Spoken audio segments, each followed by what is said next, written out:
2 years after her father died, Isabella de Medici was dead at 34. The official story said she dropped dead washing her hair. The unofficial story, the one historians believe, is that her husband strangled her. But walk back a few years and you would find her riding through Florence in a dress so heavy with gold, it took 2 servants to help her into the saddle. Parties, poetry, power, a woman who refused to vanish. So imagine this, centuries later, an art conservator looks at her portrait and says it looks like a Victorian cookie tin box lid. She takes an X-ray. Underneath the soft, pretty face is a completely different woman, stronger jaw, wider nose, real bone structure. Someone had painted over her, tried to make her look forgettable, the same thing they tried to do to her story.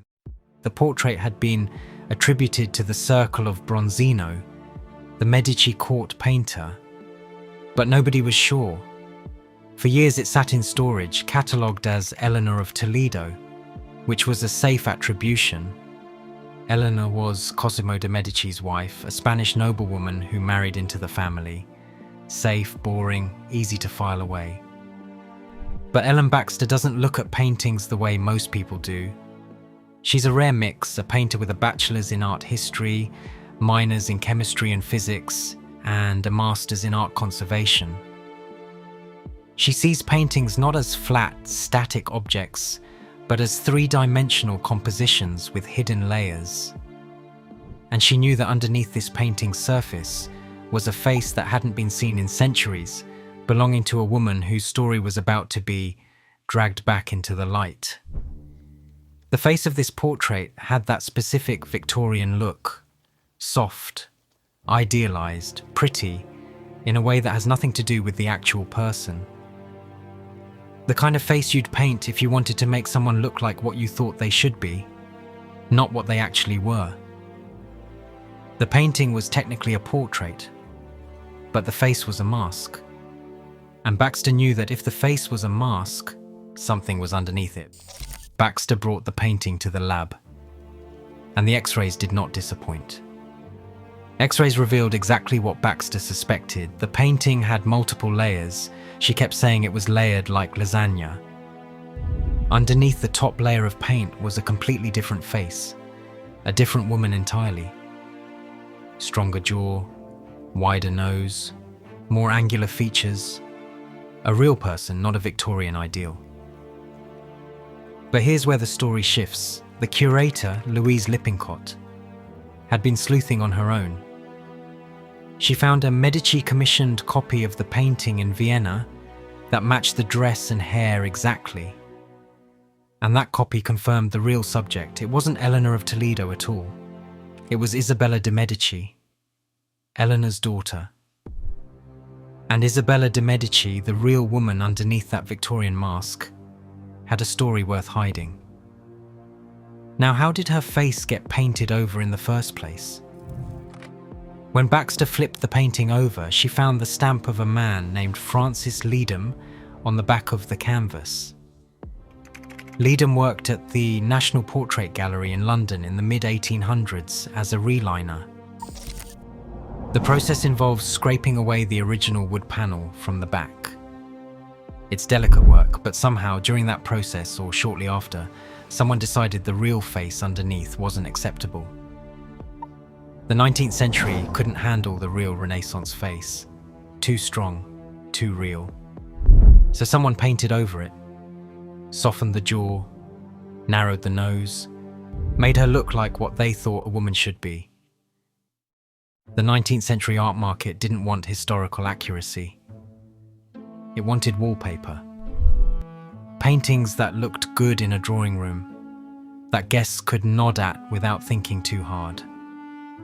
A real Renaissance face, strong, angular, individual, would have been jarring next to the porcelain figurines and velvet drapes. The market for old masters in Victorian England was booming, but the buyers wanted their art sanitized. No awkward truths, no unladylike faces.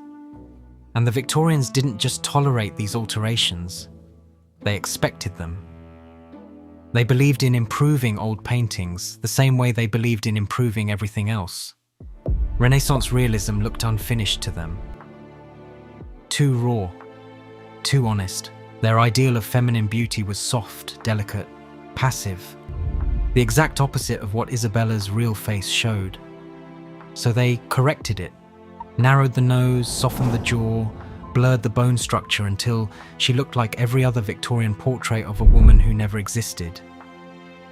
It wasn't personal, it was a cultural reflex. They didn't know who she was or what happened to her. They just knew her face didn't fit their furniture. So the reliner or whoever followed him gave them what they wanted. A face that matched the sofa, easy to look at, easy to forget.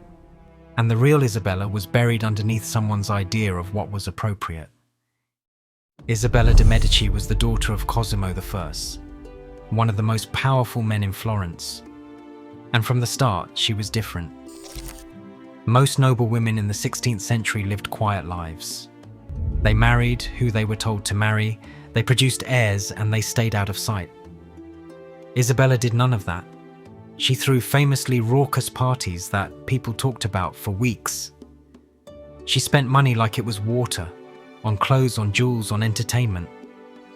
Her father always covered her debts. Cosimo gave her an unusual amount of freedom. After her mother, Eleanor, died in 1562, Isabella ran her own household. Then she ran her father's too. She was his favorite. And he protected her from the scrutiny that would have destroyed any other woman. But Cosimo was 65 years old, and Isabella knew the clock was ticking. Everyone did. But she was married. At 16, she was paired with Paolo Giordano Orsini, a political match, not a love match. He was a powerful nobleman from a rival family. The marriage was meant to secure an alliance, not to make either of them happy. And Isabella didn't pretend otherwise. She took a lover, Troilo Orsini, her husband's cousin. The affair was an open secret at court. People talked, rumors spread, but Cosimo shielded her. As long as her father was alive, nobody could touch her. One story has her hosting a banquet where the entertainment was a live reenactment of a Roman orgy, actors, costumes, the whole thing. Another describes her riding through Florence in a dress so heavy with gold thread and gemstones that it took 2 servants to help her into the saddle. People stopped in the streets just to stare. She wasn't just spending money, she was performing. Every party was a statement, every dress was a declaration that she answered to nobody. And the performances worked. Cosimo's court was full of people who wanted her attention. She decided who received favors, who got access to the Duke, who was invited to the best events. She was a gatekeeper disguised as a party girl. The wildness was real, but it was also a strategy. She kept people off balance, kept them guessing, kept them coming back. Nobody could predict what she would do next, and that gave her power. When she walked into a room, conversation shifted.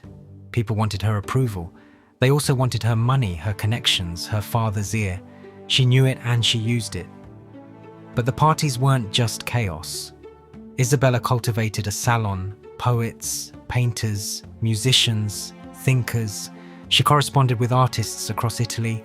She debated literature and philosophy late into the night. The same woman who threw orgies also discussed Petrarch with scholars. She was a Renaissance influencer before that word existed. She shaped taste, set trends, decided who was in and who was out. Her father let her get away with it because she was also useful. She ran his household, managed his correspondence, acted as his eyes and ears at court. She was smart, not just wild. But the wild part is what people remembered. And when her father died, the protection vanished, and what people remembered is what eventually got her killed. This is the real face the 19th century painted over. A woman who refused to be a silent wife. A woman who partied, who spent, who loved openly. A woman who wouldn't behave. Her father died in 1574. 2 years later, so did she. 2 years later, Isabella was dead at 34. The official story, released by her brother Francesco, now the Grand Duke, was that she dropped dead suddenly while washing her hair at the Medici villa in Cerreto Guidi. No illness, no warning, just gone.